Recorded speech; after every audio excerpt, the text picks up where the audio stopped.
नमस्कार दोस्तों। आज हम सुनेंगे सुभद्रा कुमारी चौहान की लिखी कहानी कैलाशी नानी। चलिए दोस्तों, कहानी शुरू करते हैं।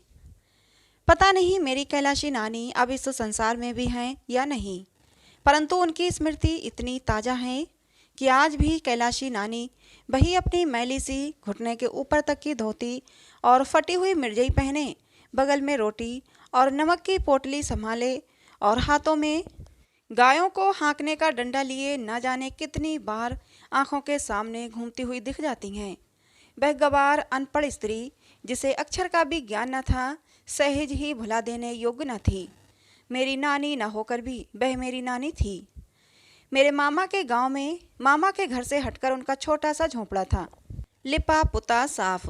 उस झोंपड़े में ना तो कोई दरवाज़ा था जो कभी बंद हो सके और ना ही कोई दूसरा सामान। बर्तनों के नाम पर कुछ मिट्टी के ठीकरे थे और बिस्तर की जगह थोड़ा सा पुआल पड़ा था।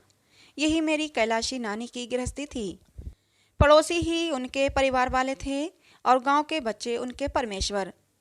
हाँ, तो मेरी कैलाशी नानी उस गांव के रहने वालों के जानवर चराने ले जाया करती थीं। उस गांव में करीब 40 घर थे और प्रत्येक घर से एक सेर अनाज चराई में मिल जाता था। कैलाशी नानी की जीविका यही थी। इसी में कैलाशी नानी का दान पुण्य हो जाया करता था और इसी अनाज को बदलकर उन्हें रोज के व्यवहार के लिए नमक को मिर्च मसाला भी लेना पड़ता था। पैसे तो गांव वालों को वैसे ही बड़ी कठिनाई से देखने को मिलते हैं। कैलाशी नानी की तरह गरीबनी को पैसों का दर्शन सुलभ होना ही चाहिए। इस प्रकार का जीवन बिताकर भी कैलाशी नानी दुखी न थीं। वे सदा प्रसन्न और हंसती रहती थीं। दूसरों की सेवा के लिए तत्पर रहतीं। आधी रात को भी बुला लो तो वो तुम्हारा काम कर देंगी और तुमसे किसी भी प्रकार की आशा न करेंगी। जाड़े के दिन शुरू थे। एक दिन मामा के गांव से एक आदमी संदेशा लेकर आया कि मामा ने माँ और बच्चों को बुलवाया है। जब तक माँ ने मामा के घर चलने की तैयारी न कर डाली, तब तक हम भाई बहनों ने उन्हें तंग कर डाला। सबसे बड़ा भाई मैट्रिक में था, इसलिए उसे छोड़कर हम सभी भाई बहनों को लेकर आखिर एक दिन माँ मामा के घर आ गईं। माँ के साथ आने वाले भाई बहनों में मैं सबसे बड़ी थी। मेरी उम्र 10-11 वर्ष थी।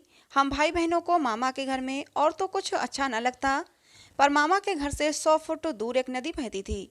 उसमें नहाने और कैलाशी नानी के साथ ढोर चराने के लिए जाने में बड़ा आनंद आता था।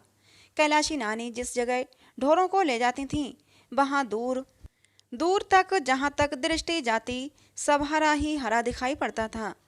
दूर दूर तक आम, पीपल और ढाक के वृक्ष थे।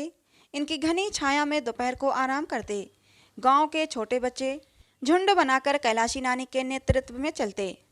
जहां हम जाते थे वहां केवल ढोर ही न चराए जाते थे, वहां कहानियां भी कही जाती, पहेलियां पूछी जाती और कभी कभी रामलीला का खेल भी खेलते थे। हम भाई बहनों को इस ग्रामीण जीवन में बहुत सुख मिलता। एक भाई बहुत छोटा था, वो तो माँ के साथ ही रहता।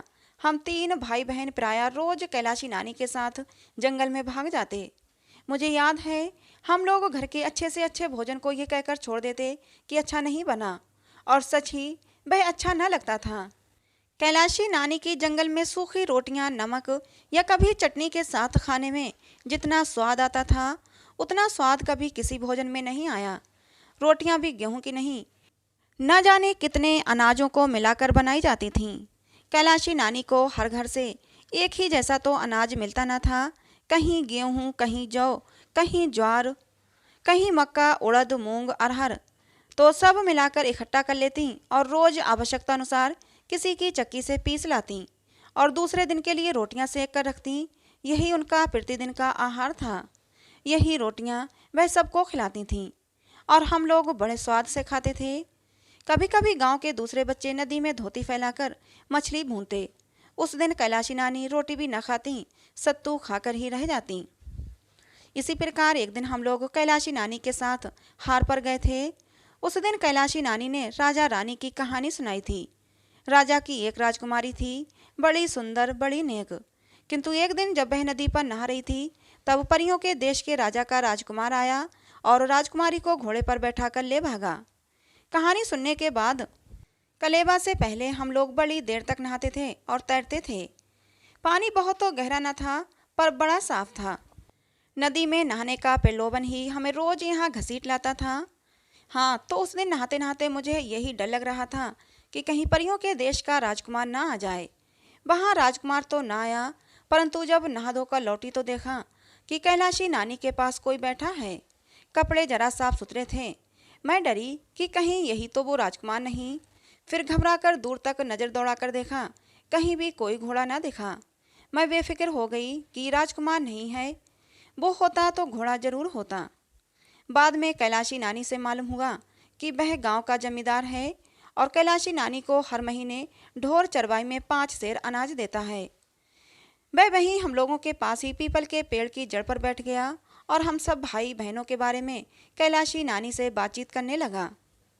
जब उसे ये मालूम हुआ कि अभी तक मेरी शादी नहीं हुई तो उसे बड़ा आश्चर्य हुआ, क्योंकि गांव में तो उस समय लड़की के पैदा होते ही ब्याह की बातचीत हो जाती और 3-4 साल की होते होते तो उसका ब्याह भी हो जाता था। उसने स्वर को धीमा करके कैलाशी नानी से कहा कि क्या कुल में कोई दाग है जो इतनी बड़ी लड़की का अब तक ब्याह ना हुआ, वह अब तक कुंवारी है। कैलाशी नानी ने कहा, नहीं भैया, कुल में दाग बाग कुछ नहीं है, बड़े आदमी हैं, लड़की लड़के सभी मदरसे में पढ़ते हैं। यही बिटिया रामायण बाच लेती है, अंग्रेजी पढ़ती है। जब वो पढ़ लिख लेगी तब लायक वर देखकर ब्याह करेंगे। वह जमींदार जितनी देर तक बैठा रहा, बार बार हमें ही देखता रहा। दूसरे दिन जब कैलाशी नानी ढोर ढीलने आई तो छोटे भाई बहन अभी सोकर नहीं उठे थे, इसलिए मैं अकेली ही नानी के साथ निकल गई। कलेवा करने से पहले हम सब बच्चे फिर नदी पर नहाने गए। जब हम जा रहे थे तभी वह जमींदार फिर आया। वह कैलाशी नानी को बड़ी देर तक कुछ समझाता रहा। उसे कैलाशी नानी ने हाथ जोड़कर कुछ अस्वीकार किया। जमींदार ने कुछ न सुनकर कैलाशी नानी के पल्लू में जबरदस्ती कुछ बांध दिया। हम लोग भी रोटी खाने आए, पर आज कैलाशी नानी रोज की तरह खुश न थीं।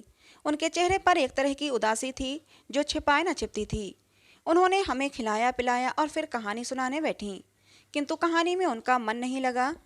अन्य दिनों की भांति जब मैं बच्चों के साथ ढोर हाँकने जाने लगी तो जाने न दिया। उन्होंने मुझे अपने पास ही बिठाए रखा। मैंने जिद की तो डांट भी दिया। शाम हो चुकी थी। माँ तुलसी के पास दिया जला रही थीं। कैलाशी नानी छिपती हुई सी माँ के पास आईं और इशारे से बुलाकर अलग कमरे में ले गईं। उन्होंने माँ से कहा कि वह अपने बच्चों समेत जल्दी से जल्दी घर वापस चली जाए, कारण कि वह जमींदार हम दोनों बहनों को अपने नालायक पुत्रों की बधू बनाना चाहता है। जमींदार का मेरे मामा से बहुत दिनों से बैर चला रहा था। शायद वो अपने इस बैर का बदला इस प्रकार लेना चाहता है। वह चाहता है कि कैलाशी के साथ ढोर चराने जाने पर वो हम दोनों बहनों की मांग में अपने पुत्रों से सिंदूर भरवा दे। इस प्रकार हम दोनों बहनें उसकी पुत्र बधुएं बन जाएंगी। मामा जानकर भी कुछ ना कर सकेंगे और इस काम में वह कैलाशी नानी की सहायता लेना चाहता था। इसलिए 10 रुपये उनके पल्लू में जबरदस्ती बांध दिए थे। 40 रुपये काम पूरा हो जाने पर देने का वादा किया था।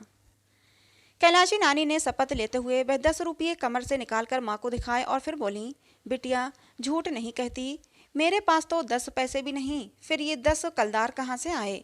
ये उसी अधर्मी ने बांध दिए हैं। तुम बिटिया को लेकर चली जाओ। जिस गांव का जमींदार इतना अधर्मी है तुम वहाँ फिर मत आना। बिटिया की शादी ब्याह करके ससुराल भेज कर ही फिर वापस आना। कैलाशी ने यह भी कहा कि वह हमारे जाते ही इन रुपयों को जमींदार के आगे फेंक देगी। अधर्म का पैसा वह कभी स्वीकार न करेगी। मुझे याद है कि एक दिन मैं चवन्नी लेकर नानी के साथ चली गई थी और कैलाशी नानी ने मुझसे लेकर वो बहुत संभाल कर रख ली और शाम को लौटकर वो माँ को वापस कर दी थी। और जब माँ ने वही इकन्नी उन्हें वापस दे दी तो कैलाशी नानी के चेहरे से ऐसा भाव टपक रहा था जैसे उन्हें कहीं का खजाना मिल गया हो। कई बार इकन्नी को उलट पुलट कर देखने के बाद कैलाशी नानी ने उसे कमर में घोंस लिया। माँ को जाने कितने आशीर्वाद देती हुई वह चली गईं। वही कैलाशी नानी आज कमर में 10 कलदार बांधे थीं। कल जरा सी बात पर 40 रुपये और मिलने वाले थे, पर कैलाशी नानी अधर्म का पैसा लेना नहीं चाहती थीं। उन्होंने कहा कि अगले दिन वह हमें वहाँ से भेजे बिना ढोर चराने नहीं जाएंगी और जमींदार के रुपये उसके दरवाजे पर जाकर फेंक देंगी। फिर तो चाहे वह महीने का 5 सेर अनाज भी बंद कर दे, कैलाशी डरती नहीं।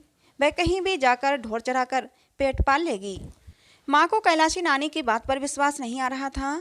कोई कैसे उनकी पुत्रियों की मांग में सिंदूर भरकर घर में रख लेगा। मेरे पिताजी प्रसिद्ध वकील थे। जमींदार को जेल खाने की हवा खिला सकते थे, फिर भी माँ कैलाशी नानी के आग्रह को टाल न सकी। दूसरे दिन वह हमें लेकर घर चली आईं। तब से आज तक कैलाशी नानी का हमें कोई समाचार नहीं मिला था। तो दोस्तों, ये कहानी थी सुभद्रा कुमारी चौहान की लिखी, जिसका नाम था कैलाशी नानी। कहानी आपको कैसी लगी कमेंट बॉक्स में ज़रूर बताइएगा। कहानी पसंद आई हो तो प्लीज़ लाइक किए बिना मत जाना। ऐसे ही और कहानियों के लिए हमारे चैनल को भी सब्सक्राइब जरूर करना। कहानी को अंत तक सुनने के लिए आप लोगों का बहुत बहुत धन्यवाद। मिलते हैं दोस्तों अगली किसी नई कहानी में।